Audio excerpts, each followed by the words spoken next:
right, next we're actually gonna look at our biscuits from frozen dough. These are pre-formed, so they're all the same shape, same size, no mess. This tells you what size they are, okay? Then we have this nice grid, and it actually has the directions for all 3 ovens, the oven temperatures for all 3 ovens. Today we're gonna be using convection oven and 325 degrees. But also in the grid, they always have baking instructions for full sheet and half sheet, because you might not need a really big batch.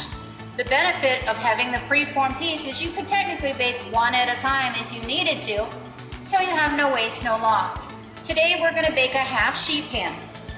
On that same grid, it shows you for a full sheet pan, you would line them up 6 by 9 or 6 by 9 on a full sheet pan. We're gonna do a half sheet pan, so it's gonna be 4 by 6. So let's pan them up.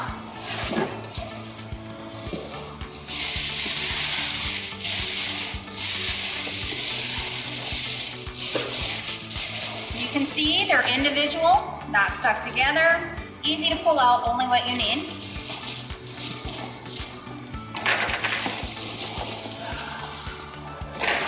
Okay, you can see there's a flat side and a rounded side. We're gonna pan them with the rounded side up.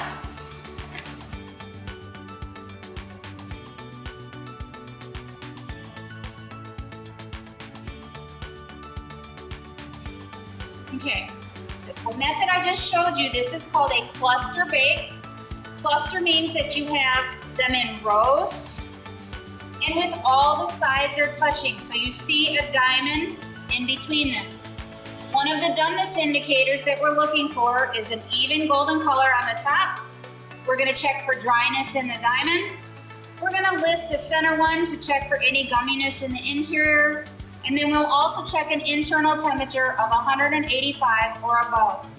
If you find that you had a large sheet pan and you have extra paper, you could always tear the paper so that it doesn't blow over in a convection oven and keep this side from browning. Let's tear the edge.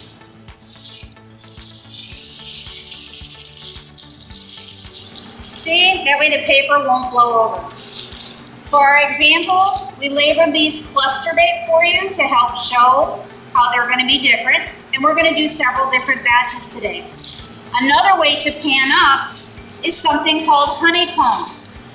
This particular batch, we're using our jumbo, our 4.5 ounce biscuits, and honeycomb means that you place the first row, and then tightly you snug in the next row, kind of like a honeycomb of honey. That's why I got that name, okay? When you bake cluster baked, the idea is that you get individuals that come up, you'll have dryness between. When you bake in honeycomb, you'll get a taller biscuit, but you'll get more slope on the sides. We're gonna also show you a jumbo biscuit, our 4.5 ounce biscuit. We're also doing an individual bake. Because these are so large, we're giving it some space, kind of like cinnamon rolls, for that biscuit to grow.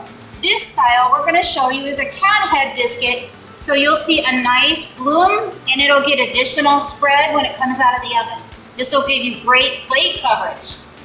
One of the things to note on the jumbo biscuit, they actually recommend that you thaw the biscuits first. This is one of the few things that we recommend, that you can thaw the biscuits for the jumbo biscuits, so they bake faster, don't dry out, and give you more of that homemade appearance. All the other biscuits, we recommend that you bake freezer to oven directly from the freezer. Let's put these in the oven. No need to brush them with butter or any other preparation.